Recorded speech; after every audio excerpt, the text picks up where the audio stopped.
ඇත්තටම අපේ කුඩා කාලේ අපේ දරුවන්ට ඒ ලබා දෙන රූප සහ ශබ්ද නැත්නම් ගෙවල් වලින් ලබා දෙන හුරුව නැත්නම් ගෙවල් වලින් ඒගොල්ලන්ට දෙන වචන ටික ඒ දරුවා දකින පින්තූර ටික තමයි එයාගේ මොලේ රැඳිලා එයාගේ ජීවිතේ බවට පත් වෙන්නේ. එයාට මේ ලස්සන මුදල් ඊටාම විශාල ආයතන පරුපහේ හෝටල් අස්සර ස්ථාන ඇහැට දකින්න සහ ඔළුවට ෆීඩ් කර අම්මා තාත්තා කුඩා කාලේ දන්නේම නැහැ දරුවා ඒ පස්සේ හම්බලා දරුවාට ෆීඩ් කරොත් එහෙම කුණු කස මුල්ලා කොහෙවත් නැති දේවල් ජීවිතේ පල්ලෙහාට යන අගහදේ එයාට ඔළුවට ෆීඩ් කරොත් එයා ඒක හොයාගෙන යනවා.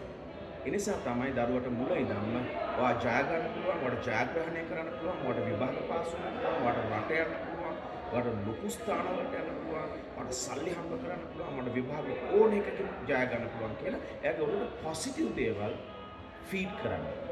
අදින් පස්සේ ඔයාගේ අවටායට පොසිටිව් දේවල් ෆීඩ් කරන්න.